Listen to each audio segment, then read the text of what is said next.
자, 이런 생각을 해봅시다. 아메리카 대륙에 있는 세계 국력 순위 1위이자 당시 인구 2억의 초강대국과 동남아시아에 있는 인구 1500만의 작은 신생국, 이 둘이 싸우면 여러분이 보기에는 누가 이길 것 같으신가요? 당연히 대부분은 초강대국이 이기는데 베팅할 것입니다. 하지만 실제로 이 둘이 맞붙은 결과 그런 예상을 깨버리고 동남아 신생국이 초강대국에게 승리를 따내는 일이 일어나고야 맙니다. 그렇습니다. 승리한 국가의 이름은 베트남, 그리고 패배한 초강대국은 미국으로, 이렇게 미국이 베트남에게 KO 펀치를 맞고 철군한 전쟁이 바로 오늘의 주제 베트남 전쟁이죠. 미국과 베트남 이 둘 거리만 해도 1만 킬로가 넘습니다. 이런 매우 멀리 떨어진 나라들이 거의 10년 동안 피터지게 싸웠는데 우리가 의문인 점은 압도적 국력을 갖춘 미국이 여기서 패배해버렸다는 것입니다. 아니 도대체 왜 그런 것일까요? 2차 대전 때 독일과 일본을 동시에 상대해서 이겼던 그 미국인데 말이죠. 오늘은 이 의문을,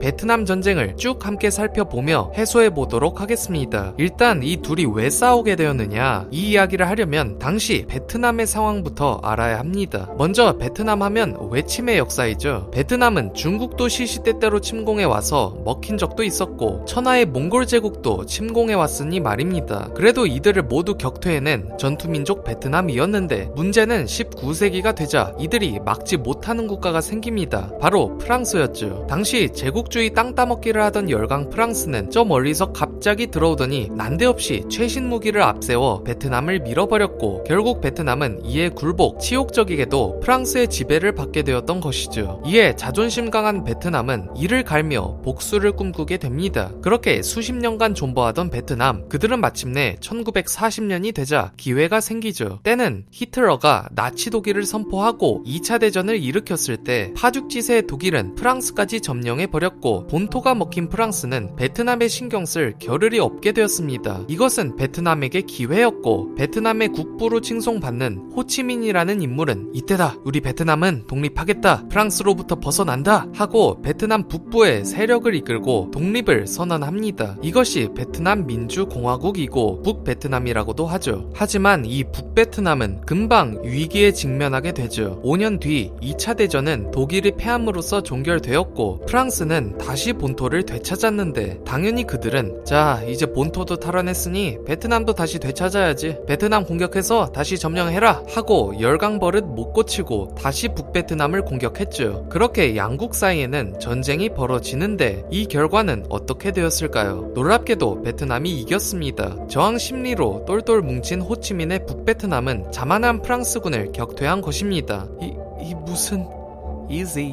결국 프랑스는 1954년 휴전협정을 맺고 물러났고 총성은 멎습니다. 그런데 사실 오늘의 베트남 전쟁은 여기서부터가 시작이죠. 이렇게 양측의 전쟁이 마무리될 때가 문제였습니다. 이들의 전쟁은 좀 기묘하게 끝났는데 베트남은 휴전은 되었으나 이때 체결된 제네바 합의에 따라 남북으로 분단되어 버렸죠. 베트남은 이렇게 남북으로 길다란데 베트남 북쪽에는 프랑스에 저항했던 북베트남, 즉 베트남 공산당이 있었던 반면 남베트남 쪽은 프랑스의 영향력이 아직 미쳐 있어서 자본주의 세력이 들어선 상태였죠. 따라서 이 둘을 갑자기 합치면 탈이 나니까 일단 회담을 중지하는 측에서는 바로 합치면 대혼란 날 게 뻔하니까 일단 북위 17도선을 기준으로 분단을 시켜놓자. 그렇게 2년 시간을 주고 2년 끝나면 남북 총선거를 통해서 통일하라고 하면 되지. 이렇게 한시적 분단으로 결론이 난 것이었죠. 그런데 이것이 모든 것의 시발점이었습니다. 이 총선거에는 큰 우려할 점이 있었죠. 선거를 하게 되면 한쪽이 매우 유리하다는 것입니다. 바로 북베트남 쪽이죠. 아니 왜 그러느냐, 북베트남은 당시 독립을 위해 계속 싸웠기 때문에 베트남 국민들은 남보다는 북베트남에게 더 우호적이었습니다. 따라서 총선거를 치른다면 남베트남이 패배할 가능성이 매우 컸죠. 또한 북베트남은 선거 기간 동안 국민들 대상으로 엄청난 물밑 작업을 할 게 뻔하기도 했고 말입니다. 그렇게 북베트남이 승리하면 베트남 전체는 공산 통일, 동남아시아에는 공산국가가 들어서게 되죠. 때문에 북베트남은 싱글벙글하던 상태. 그런데 상황이 이렇게 되니까 여기에 발작하는 국가가 나오게 됩니다. 그 국가는 누구였을까요? 이게 매우 중요한데 당시 상황을 생각해보면 알 수 있죠. 당시가 어느 때? 1950년대였습니다. 그때의 세계는 미국과 소련이 냉전으로 막 대립하고 있었죠. 그런데 이런 와중에 공산국가가 하나 더 생긴다니 당연히 자본주의 대빵인 미국이 발작했죠. 미국 입장에서 베트남이 공산화되면 골치 아픈 것이 당시 미국에는 도미노 이론이라는 것이 팽배해 있었습니다. 이게 뭐냐? 특정 지역의 한 나라가 공산화가 되면 그 지역의 주변국들이 너도 나도 도미노처럼 공산화될 것이라는 이론이었죠. 즉 베트남이 넘어가면 다른 동남아 국가들도 모조리 공산화될지도 모른다고 당시에는 생각했던 것입니다. 동아시아만 봐도 벌써 중국과 북한이 공산 세력에 넘어갔으니 말이죠. 이론대로 그렇게 동남아가 공산화되면 자동으로 소련 영향력은 커지고 미국은 위축될 게 뻔했습니다. 때문에 미국은 정말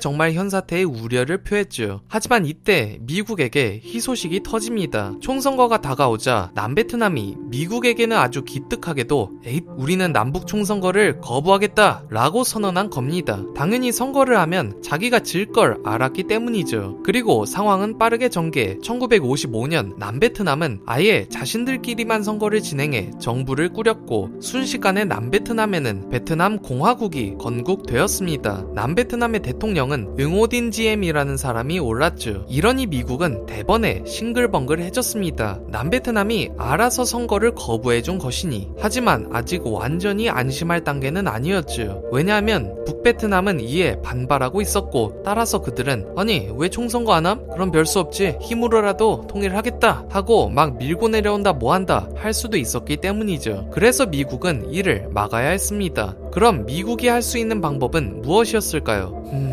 베트남 전체의 공산화는 막아야 돼. 그러기 위해서는 좋아, 돈을 쏟아붓자. 남베트남에 지원을 엄청 때려서 얘네를 발전시켜서 자기를 지킬 수 있게 힘을 키워주는 거지. 이리하여 미국은 남베트남에 막대한 돈을 쏟아부었죠. 이제 미국은 행복 회로를 돌립니다. 남베트남이 세지면 북베트남도 견제할 수 있고 미국은 남베트남의 물건 팔면 미국 물건을 막 사줄 테니 돈도 벌고 일석이조였죠. 행복사 직전인 미국이었습니다. 그런데 문제가 생깁니다. 그게 생각대로 되지가 않았죠. 이때 선거로 뽑힌 남베트남의 초대 대통령 응오딘 지엠은 너무나도 무능력하고 부패했고 남베트남은 발전은커녕 개판 5분 전이 되어버린 것이었습니다. 응오딘 지엠은 권력도 잡고 미국이 돈도 퍼주니 그만 권력에 취해버렸죠. 때문에 미국이 준 돈으로 온갖 부정부패를 일으키고 엘리트층만 감싸고 도는 정치를 했죠. 그는 사치품인 양담배만 650만 달러 어치를 사들였습니다. 또한 응오딘 지엠은 민심까지 잃었죠. 그는 대통령이 되었으면 가장 먼저 나라의 근간인 농민들을 잘 살게 해줘야 했는데 그는 토지 정책을 아사리판으로 해서 농민들은 과거보다 더 착취당하게 된 것이었습니다. 이 때문에 농민들은 엄청나게 반발했죠. 하지만 응오딘 지엠은 반발을 한다고? 걔네들 비밀경찰 동원해서 다 잡아 가둬! 하고 탄압했습니다. 당연히 남베트남은 부글부글 끓었고 농민들의 불만이 치솟았죠. 그리고 이렇게 되자 눈을 빛낸 이들이 있었습니다. 바로 남베트남 내에 공산주의자들이었죠. 남베트남 공산주의자들은 이 틈을 노려서 분노한 남베트남 농민들에게 접근. 야, 농민들 지금 응오딘 지엠 정부 완전 싫지? 그러면 공산당 들어와. 그리고 같이 응오딘 지엠 정부를 전복시키자 라고 유혹했던 것이죠. 이리하여 곧 농민들은 공산주의자와 연합했고 그렇게 남베트남 민족 해방 전선이 세워졌는데 그렇습니다. 이들이 바로 그 유명한 베트콩이죠. 베트콩은 북베트남과는 조금 다릅니다. 북베트남은 베트남 북부에 세워진 호치민을 중심으로 한 공산당 세력인데 베트콩은 지금 소개된 것처럼 남베트남 내에서 활동하는 정부에 반발하여 공산주의자와 농민이 연합한 공산 세력을 말하죠. 베트콩이 형성되자 남베트남은 혼돈 상태가 됩니다. 응오딘 지엠이 부패하고 농민들은 반발하고 거기 플러스로 베트콩들이 이제 막 활동을 하면서 사회를 혼란시키고 있었죠. 게다가 북베트남군은 이 상황을 틈타 국경지대에서 남베트남군과 교전을 치르고 있었으니 때문에 이를 지켜보던 미국은 속이 터졌죠. 아니 이렇게 나라가 아사리판이 나면 당연히 북베트남이 얼씨구나 하고 곧 쳐내려갈 것이 뻔했기 때문이었죠. 그러면 공산 통일은 시간 문제였습니다. 때문에 미국은 남베트남을 어떻게든 공산 측으로 안 넘어가도록 뭐라도 해야 했죠. 그래서 미국은 결정합니다.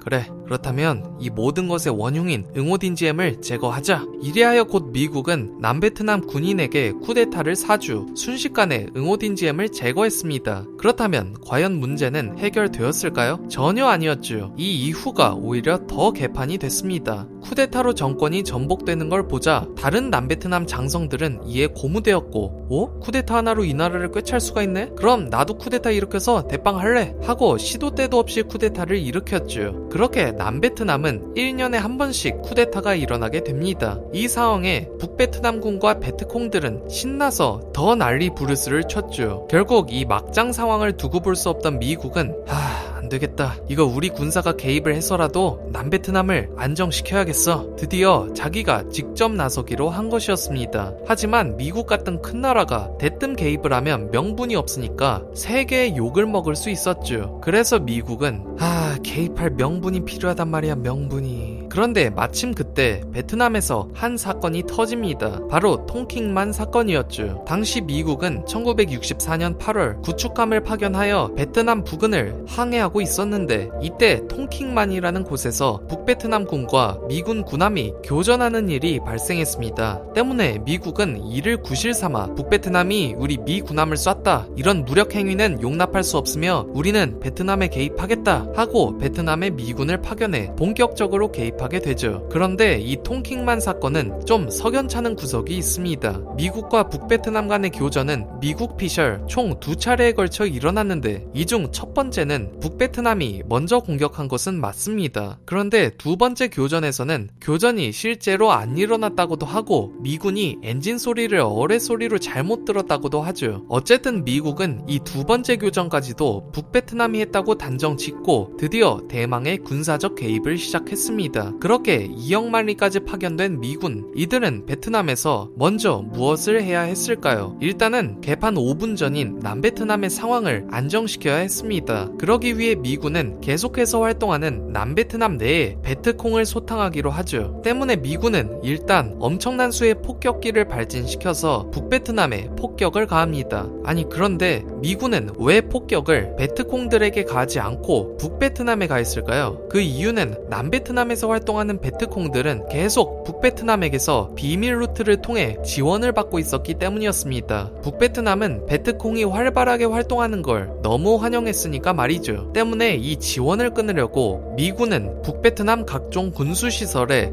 3년간 100만 톤에 달하는 엄청난 양의 폭탄을 투하했습니다. 하지만 의외로 폭격의 성과는 미미했죠. 왜냐하면 북베트남은 이에 맞서서 군수시설을 전국에 분산시켰고 땅굴을 파고 숨어서 피해를 최소화했기 때문이었습니다. 전국에 분산시키면 그만이야? 어디 계속 때려봐라. 이러니까 미국이 골치 아파지죠. 아니 3년이나 때렸는데 별 효과가 없었습니다. 이러면 정글에 숨어든 베트콩들은 계속 보급을 받으며 저항할 게 뻔했죠. 그러면 미국에게 남은 건 무엇이었겠습니까? 그럼 차라리 단순하게 북베트남으로 직접 쳐들어가서 점령해버릴까? 그러면 베트콩으로의 지원도 끊고 북베트남도 무너뜨리고 베트남 전체가 자본주의 세력이 돼서 상황을 종결지을 수 있잖아. 하지만 미국은 알았죠. 이 생각은 결단코 이루어질 수가 없다는 것을. 아니 왜 그러느냐? 당시 세계는 공산 자유진영이 냉전 중이었죠. 그런데 북베트남은 공산 세력입니다. 그리고 그 바로 위에는 공산국가인 중국이 있고 또 그 위에는 초강대국 소련이 있죠. 그 말인즉 만일 북베트남을 침공한다면 중국과 소련은 이건 공산 세력에 대한 도전이다, 이건 못 참아 라고 나올 것이고, 그럼 3차 세계대전 직행 루트 탑승하는 것이었습니다. 그래서 미국은 절대로 북진할 수가 없었고 결국 북베트남에는 성과가 안 나더라도 폭격만을 때리고 정글로 들어가서 베트콩들을 색출하는 작전을 수행하기로 합니다. 제한 걸어놓고 하는 전쟁이었던 것이죠. 이에 따라 1965년 3월 미 지상군이 남베트남에 파견되어 베트콩 소탕 작전을 벌였습니다. 사실 그런데 처음에는 미군도 장병 손실이 우려되기 때문에 남베트남군을 공중 지원만 해줬지만 남베트남군은 당시 남베트남 정부만큼이나 부정부패가 판을 치고 있어서 너무 못 싸웠습니다. 결국 미군 보병이 직접 파견될 수밖에 없었죠. 그렇게 작전을 시작한 미군. 하지만 그들은 엄청난 문제에 직면합니다. 이 베트콩하고 싸우는 것이 여간 까다로운 일이 아니었죠. 아니, 싸우는 건 좋습니다. 그런데 정글에 숨어있는 베트콩 게릴라들이 어디서 어떻게 나타날지를 알 수가 없었죠. 베트콩은 미군이 올 때는 사람 하나 겨우 들어갈 만한 땅굴 안에 숨어있다가 밤이 되면 나와서 미군을 살해하고 도망치니 방어도 여의치 않고 또 공격을 하러 가자니 베트콩은 사방에 부비 트랩을 설치해서 정글로 들어온 수많은 미군이 지뢰의 목숨을 잃었죠. 미군 사망자 중 무려 4분의 1이 지뢰에 전사했습니다. 참고로 지뢰 중에는 작동되면 점프해서 허리 부근에서 폭발하는 지뢰도 있었죠. 그러니 미군 병사들은 한 걸음을 옮길 때마다 저 풀처럼 보이는 게 지뢰일까 아닐까 하면서 극도의 불안감 속에 진격해야 했습니다. 이렇게 방어도 공격도 애매하니 미군은 자연히 사기가 떨어진 데다 대체 여기까지 와서 얘네랑 왜 싸워야 하나 하고 멘붕이 왔습니다. 하지만 이에 아랑곳 않고 성과에만 눈이 먼 미군 높으신 분들은 전과를 확인하기 위해 최대한 많은 베트콩을 사살해라, 적을 최대한 많이 없애서 적의 항전 역량이 떨어지게 해, 이런 명령을 하달했기 때문에 미군은 한 명이라도 많은 베트콩 의심자를 사살할 수밖에 없었죠. 이러니 미군 병사들은 전쟁 명분도 저 멀리 동남아의 공산주의 세력 확장 저지라는 뜨뜻미지근한 전쟁인데다 사람까지 죽여야 하고 PTS가 안 생길 수가 없었죠. 때문에 전후 장병들의 정신적인 문제는 매우 심했습니다. 또한 미군이 아무리 폭격을 북베트남에 가하고 수많은 베트콩을 섬멸해도 호치민 루트로 베트콩들은 계속 보급을 받았으며 수백 마일이나 연결된 땅굴을 파고 항전했죠. 결국 미군의 피해는 점점 커져갔고 미군 전사 소식은 날마다 미국 본토에 전달되어 미국 국민들은 이상함을 느끼기 시작했습니다. 하지만 미 정부는 이런 사실을 은폐 및 축소했으며 당시 미 대통령 린든 존슨은 승리를 낙관했죠. 거기에 베트남 주둔 미군 총사령관은 1968년 이제 우리 거의 다 이기고 있다. 터널의 끝에서 빛이 보이니 우리는 조금만 더 참으면 베트남에서 승리할 수 있다 라고 선언하는 등 정부는 어떻게든 상황을 유리해 보이게끔 왜곡했죠. 이렇게 여론을 막아놓고 어떻게든 밀어붙인다면 미국 정부는 그래도 전쟁에서 어떻게든 이길 수 있으리라고 여겼던 것이었습니다. 하지만 그것은 야무진 착각에 불과했죠. 이러다가 1968년 어떤 사건이 빵 터지면서 대번에 미 정부의 은폐는 들통나고 미국 국민들이 베트남전의 실상을 알게 된 것이었습니다. 그 사건이란 바로 구정공세였죠. 구정공세란 말 그대로 1968년 1월 구정, 즉 음력 설날에 벌어진 베트콩의 대규모 공세입니다. 미군과의 교전 당시 베트콩은 땅굴과 호치민 루트로 버티고는 있었지만 사실 미군이 손실이 나는 만큼 그들 역시도 점점 병력을 잃고 지쳐가고 있었죠. 이대로 가다가는 베트콩도 위기였고 무엇보다 이렇게 전쟁이 길어지면 베트콩의 힘의 원천인 남베트남 국민들이 베트콩에 등을 돌릴 수 있었습니다. 때문에 베트콩은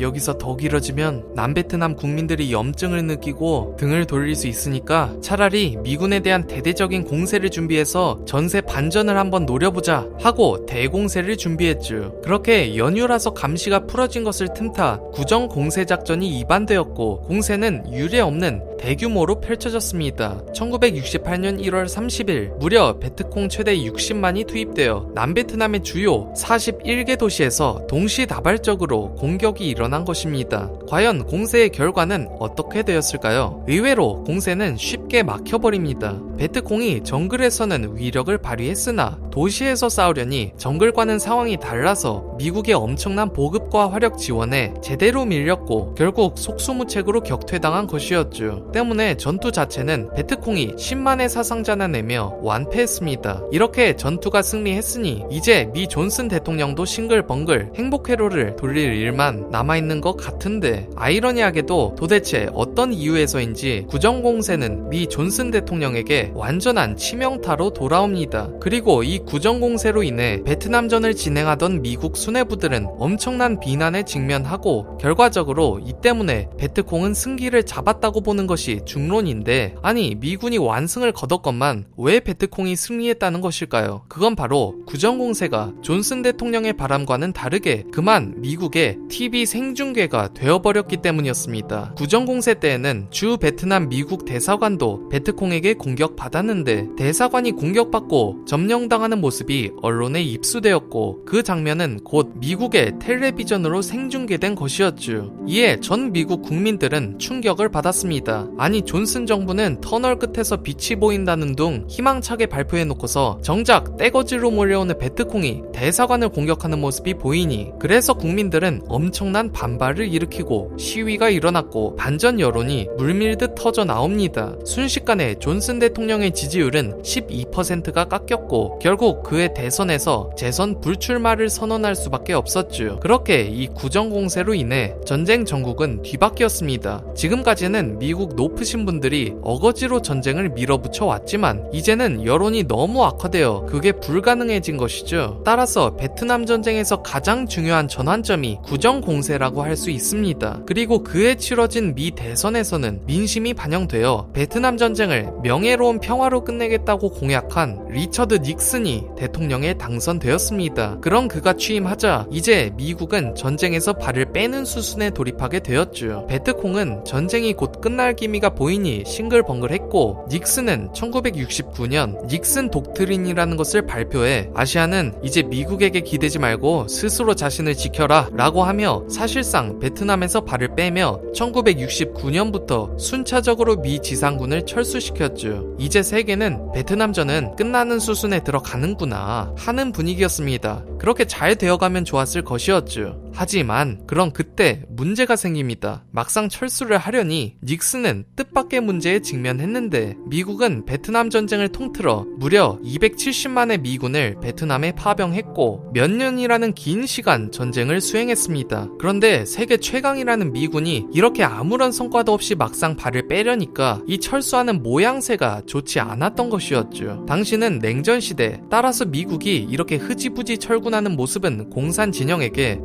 미국 저거 베트남 하나 해결 못하고 뺀다. 이건 우리 공산 진영의 승리다. 하며 조롱거리가 될 게 뻔했습니다. 이러면 냉전에 악영향을 미칠 수 있었죠. 닉슨은 이 점에 골머리를 앓습니다. 하지만 철수는 해야 하고 따라서 그는 이 모양새를 정돈해서 국격의 실추를 막기로 결정하죠. 이에 닉슨은 결국 충격적인 결단을 내리게 됩니다. 그것은 바로 이제 슬슬 발을 빼되 오히려 이참에 전쟁을 더욱 크게 벌이자 였죠. 아니 그게 무슨 앞뒤 안 맞는 소리냐. 이 말인즉 이제 철수를 하되 뒤로는 북베트남에 엄청난 폭격을 때려 붓고 공격을 해서 마지막 순간에 미국의 무서움을 보여주기로 결정한 것이었죠. 때문에 닉슨은 오히려 북베트남에 엄청난 폭격을 가하고 한술 더 떠서 호치민 루트가 있던 라오스와 캄보디아에까지 공격을 개시합니다. 중립국에 폭격을 가하는 것은 정말 충격과 공포의 결정이었죠. 닉슨 정부는 이것이 필요하다고 여겼던 것 같습니다. 하지만 결과는 이때 역시 베트남전에서의 미국답게 별 성과를 내지 못했죠. 아무리 폭격을 때려도 북베트남 세력은 끝까지 숨어들었고 파괴된 호치민 루트를 순식간에 복구했습니다. 이런 안 좋은 상황에서 닉슨에게는 더한 문제까지 생겼죠. 이 확전 소식이 미국 국민들에게 들통난 것입니다. 이에 그들은 아니 뭐하는 거야? 지금 전쟁 끝내라고 뽑아놨더니 오히려 더 크게 키워? 당장 그만둬라! 하면서 미국 역사상 가장 대규모의 학생 시위까지 벌어집니다. 결국 닉슨은 마음이 다급해졌고 1971년 끝 무렵이 되면 대부분의 미 지상군들은 베트남에서 급히 빠져나갔죠. 물론 공군과 해군은 상당수 남아서 남베트남을 지키고 있었지만 미 지상군의 대대적 철수 자체만으로도 북베트남을 고무시키기에 충분했죠. 북베트남은 이제 축제 분위기였습니다. 이제 미군도 떠나고 다 떠나면 곧 자기가 기회를 봐서 남진 통일할 수 있었기 때문이죠. 그렇게 전세는 북베트남에게 유리하게 돌아가는가 싶었습니다. 하지만 이런 형세가 계속되면 몰랐겠으나 닉슨의 다음 행보로 인해 북베트남은 마냥 유리하지만은 않게 되는데 닉슨은 이때 베트남전에서는 죽을 수가 있어도 외교는 곧잘 해서 살벌한 냉전 분위기를 완화하기 위해 공산 진영과 화해 정책을 취했습니다. 따라서 닉슨은 원수지간인 소련과 관계 개선도 하고 중국과도 닉슨과 마오쩌둥이 만나 회담을 나누는 등 냉전의 해빙기를 열고 있었죠. 그리고 북베트남은 이 때문에 갑자기 초조해집니다. 이렇게 유화 정책을 펼치는 펼치면 북베트남이 손해볼 수도 있었기 때문이었죠. 그 이유는 만일 소련, 중국이 미국과 사이가 좋아져서 야 북베트남 우리 그럼 요새 우리랑 잘 지내는 미국 체면도 있는데 베트남에서 그냥 제네바 회담 때처럼 북위 17도 기준으로 남북 분단 상태를 계속 유지시키자, 자본주의 진영이랑 윈윈하는 관계가 되자고 하면 어떡하겠습니까? 북베트남이 아니 우리 통일하고 싶은데요? 해도 소련, 중국이 안 돼, 해빙 무드에 초를 칠 셈이야? 하고 거부할 수 있었죠. 그러면 북베트남은 공산 통일이 나가리가 되는 겁니다. 따라서 북베트남은 그러기 전에 서둘러 남베트남에 공세를 가하기로 결정합니다. 그래야지 뭐라도 분위기를 반전시킬 수가 있으니까. 그렇게 이제는 베트콩을 시킨 게 아닌 북베트남군이 직접 국경을 밀고 내려와 두 차례의 공세를 벌였죠. 이 공세는 당시 공격이 이루어진 시기를 따서 춘계 공세와 부활절 공세라고 불렸죠. 그렇다면 이는 성공했을까요? 당시 미 지상군도 다 철수했고 남베트남군은 오합지졸이었으니 말입니다. 하지만 결론적으로 이 공세들은 실패해버립니다. 미군은 보병은 없었지만 남아있던 압도적인 공군과 해군만을 이용해 북베트남군을 완전히 격퇴해버렸죠. 전면전을 하면 당연하게도 북베트남은 미국의 상대가 되지 않았던 것이었습니다. 때문에 북베트남은 쓴맛을 보았죠. 하지만 상황은 어쨌든 북베트남에게 유리하게 돌아갔습니다. 그들의 우려처럼 소련, 중국이 북베트남을 방해하는 일은 일어나지 않았고 곧 미국은 여론에 따라 모든 공군과 해군까지도 철수하고 있었기 때문이었습니다. 이에 따라 미국은 이제 종전을 위해 슬슬 평화의 제스처를 취하죠. 그래서 그들은 야 북베트남 춘계 부활절 공세 때 우리 힘 봤지? 이제 그만 댐비고 우리 평화회담 하자. 우리 발 빼는 것 좀 도우면 좋잖아. 어? 슬슬 마무리 짓자고 하고 어르고 달랩니다. 하지만 북베트남은 뜨뜻미지근했죠. 왜냐하면 북베트남이라는 국가의 목표 자체가 끝까지 밀어붙여서 베트남을 공산 통일하는 것이기 때문이었습니다. 하지만 닉슨은 이에 어쭈 그렇게 나온다 이거지?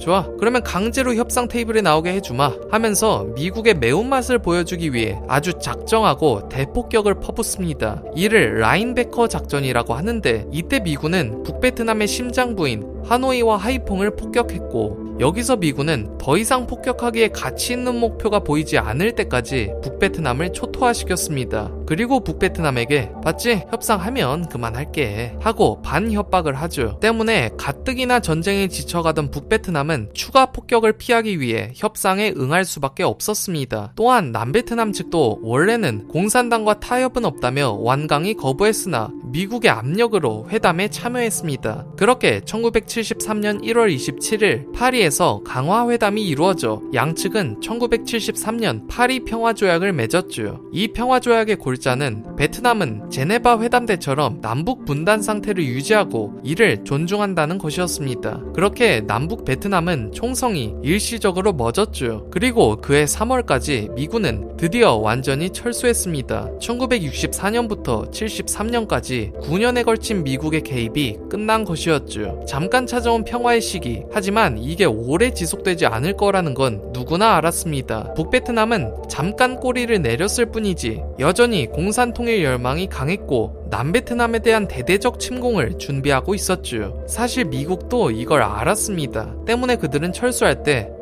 그럼 일단 남베트남에 무기 엄청나게 지원해 주고 가자. 이 정도 주면 스스로 지키겠지 하고 대량의 무기 지원을 했죠. 그래서 당시 남베트남군은 아시아에서 손꼽히는 무기 대국이 되었습니다. 하지만 남베트남의 부패와 무능은 여전히 지속되는 상태에서 이걸로 전투력이 올라갈지는 의문이었죠. 그래서 미국의 외교관 헨리 키신저는 좀 더 확실히 하기 위해 북베트남이 남베트남을 다시 침공할 경우 미군이 다시 전폭적으로 지원하겠다 하고 약속하고 간 상태였습니다. 남베트남은 나름 안심했죠. 한편 이제 북베트남은 침공 준비를 마쳤습니다. 그리고 평화조약 2년 뒤인 1975년 1월 드디어 북베트남은 남베트남을 대대적으로 침공했죠. 북베트남의 수건 사업인 적화통일작전이 개시된 것이었는데 과연 남베트남군은 어떻게 되었을까요? 그들은 어찌 보면 뻔하게도 그냥 속수무책으로 밀렸습니다. 미국은 10억 달러에 달하는 군수물자를 남베트남에 지원해 주었죠. 되었지만 정작 남베트남군은 그걸 운용할 경제력이 없었죠. 전에 계속 미국이 원조를 해주었으나 남베트남은 스스로 경제 발전을 이루지 못하고 이런 미국의 원조에만 기대는 기생경제가 구축되었기 때문이었습니다. 즉 원조가 끊기니 아무것도 할 수가 없었죠. 결국 남베트남은 순식간에 수도 사이공까지 밀리게 됩니다. 이렇게 빠르게 무너지니 북베트남 측이 오히려 당황할 지경이었고 미국은 속에서 천불이 났죠. 아우 10억 달러를 태웠는데. 그런데 아까 키신저의 약속대로라면 남베트남을 도우러 미군이 오지 않겠느냐 할 수 있습니다. 하지만 미국은 그러지 못했죠. 약속은 한 상태였지만 이때 또 개입을 하려고 해도 지금 미국 여론은 또 한 번 개입했다간 뭐라도 일어날 만한 살벌한 분위기였으니 정치 생명 끝장내고 싶지 않으면 개입은 절대 불가였죠. 때문에 키신저의 약속은 실현되지 않았습니다. 그렇게 남베트남은 그대로 쭉 밀려서 점령되고 마침내 북베트남은 공산 통일을 이루어냈죠. 그리고 정복이 끝난 이듬해인 1976년 베트남 전체에 베트남 사회주의 공화국이 성립됨으로써 베트남은 끝내 공산화되었습니다. 그렇게 베트남 전쟁은 종결되었고 베트남 전체는 공산 통일됨으로써 여전히 공산국가로 남아있죠. 이렇게 마무리된 베트남 전쟁. 이 전쟁은 병력의 규모도 어마어마했습니다. 미군은 동시에 가장 많이 주둔했을 때가 54만 명, 총 동원된 병력은 270만이었죠. 그리고 미군은 총 5만 8천 명이나 사망했고 30만이 부상당했습니다. 미군도 이렇게 많은 피해를 입었던 전쟁이었죠. 참고로 남베트남군은 사망자만 30만이었습니다. 북베트남과 베트콩군은 도합 80만 명이 사망했죠. 그런데 그렇다면 이 거대한 전쟁에서 미군은 200만이 넘는 병력을 투입했음에도 패배했던 것인데 그 이유에 대해서는 영상 전체에서 다루었지만 마지막으로 짧게 요약하자면 애초에 이 전쟁은 승리가 거의 불가능했기 때문이었습니다. 왜냐하면 미군의 목표는 베트콩 소멸이었는데 이것부터가 불가능한 게 베트콩들은 정부에 불만을 가진 남베트남 농민들과 연합하여 농민들이 사는 어느 곳이든 숨어들 수 있었기 때문이죠. 따라서 베트콩을 없애기 위해서는 애초에 근원을 제거해야 했습니다. 즉 농민들은 정부의 폭정이 불만이었으므로 남베트남이 제대로 정치를 해서 국민들을 등따습고 배부르게 만들어줘야 했죠. 그러면 농민들은 베트콩을 따를 이유가 없으니까. 그러나 남베트남은 부패, 무능, 혼란, 삼박자가 판을 쳤으니 베트콩은 계속해서 생겨날 수밖에 없었고 미군이 베트콩을 아무리 소탕한다 한들 무용지물이었죠. 또한 북베트남에 폭격을 가해도 북베트남 자체를 무너뜨리지는 못하니까요. 하지만 전쟁의 본질이 이럼에도 불구하고 미국은 이를 깨닫지 못하고 베트남전을 우리나라의 6.25 전쟁처럼 남북 간의 충돌이라는 관점으로만 접근했습니다. 따라서 무의미한 베트콩 수색 및 선멸에만 열을 올렸고 이렇게 본질을 보지 못하니까 패배할 수밖에 없었던 것이었죠. 영상을 마치기 전에 잠깐 전해드릴 소식이 있습니다. 제가 이번에 제 손으로 직접 그린 웹툰을 런칭했습니다. 바로 별별 역사의 몽골 제국 정복사라는 웹툰입니다. 칭기즈칸의 정복전쟁을 만화로 그린 내용인데요. 제가 동일한 역사 교양 만화를 2021년에 출간했거든요. 그것이 웹툰화 제의를 받아 웹툰 런칭이 되었습니다. 이 웹툰에서는 칭기즈칸이 했던 정복전쟁, 즉 서하, 금나라, 서요, 호라즘 정복을 총망라합니다. 제가 최근에 올린 칭기즈칸 2부작 영상과 같은 주제이죠. 다만 제 웹툰은 영상보다 더 디테일하고 구체적인 전쟁 과정을 다뤄서 좀 더 내용적으로 풍부한 맛일 거라 생각합니다. 영상에서 다루지 않았던 금나라의 최종 멸망까지도 다루고요. 또한 제 웹툰은 이렇게 때깔별로 다른 캐릭터들을 주인공으로 하여 만화가 진행되는데 또 다른 별별 역사의 맛을 찍먹해 보신다 생각하셔도 나쁘지 않을 것 같습니다. 웹툰은 2만배라는 지식 웹툰 플랫폼에서 연재하며 6화까지 무료 총 30편으로 구성되어 있습니다. 그럼 제 웹툰도 한번 감상해주시면 너무 감사하겠고요. 항상 응원해주셔서 고맙고 새해에도 열심히 달려보겠습니다. 이상으로 영상 마칩니다. 감사합니다. 별별 역사였습니다.